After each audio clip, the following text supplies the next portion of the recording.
महाभारत का युद्ध समाप्त हो चुका था। कुरुक्षेत्र की वो धरती जो कभी योद्धाओं के शोर से गूंजती थी, अब बस सन्नाटे से डूबी हुई थी। लाखों माओं ने अपने लाल खोए थे, लाखों घरों के चिराग बुझ गए थे और इसी दर्द को सीने में लिए एक माँ द्वारका की ओर निकल पड़ी, माता गांधारी।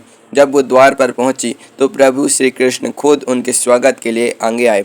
बड़े आदर से बोले, माँ, यह मेरा सौभाग्य है कि आप मेरे द्वार पर पधारी हैं। आइए बैठिए। क्या कष्ट उठाकर आई हैं आप?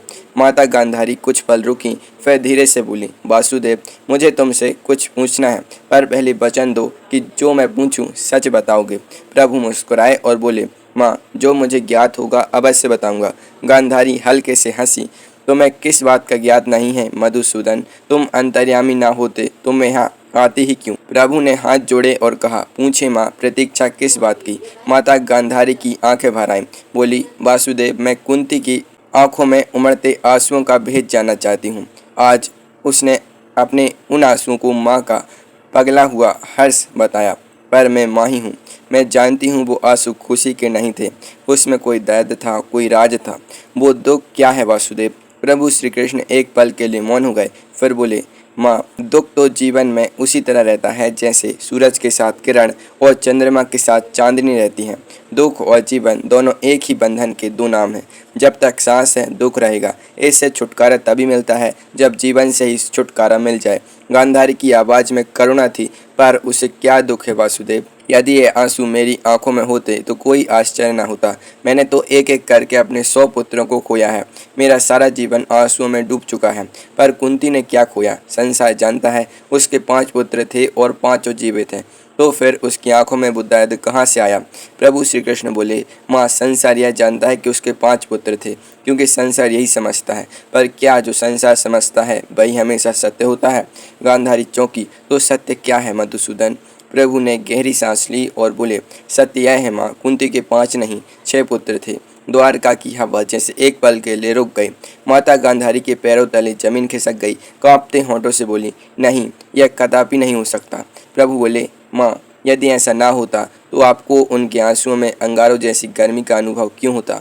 गांधारी की आवाज़ टूट गई। उसका छठा पुत्र कौन था वासुदेव? प्रभु ने धीमे गहरे स्वर में कहा, अंगराज कर्ण। यह सुनते ही माता गांधारी की आंखों से आंसुओं की धार बह निकली।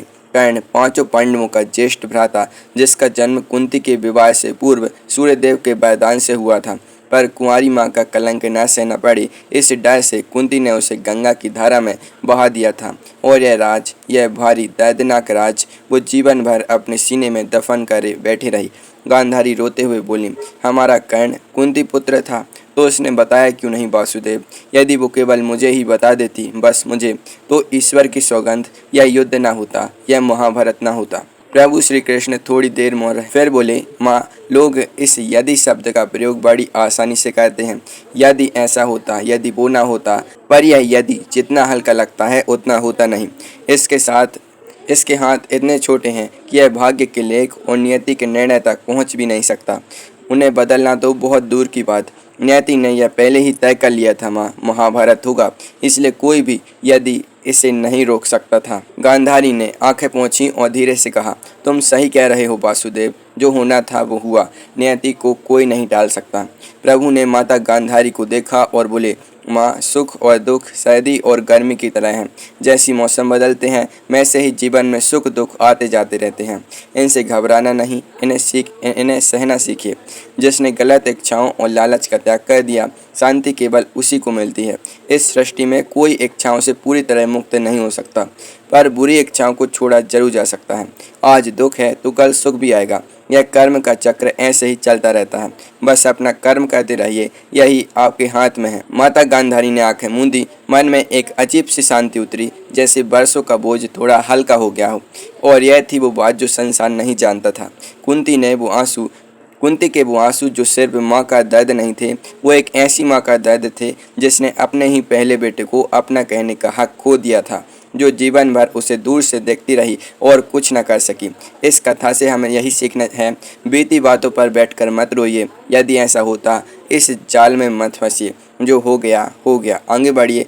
और जब कभी किसी की आंखों में आंसू देखें, रुकिए, पूछे, क्योंकि हर आंसू के पीछे एक ऐसी कहानी होती है जो शायद वो इंसान जिंदगी भर से अकेले उठाता आ रहा है।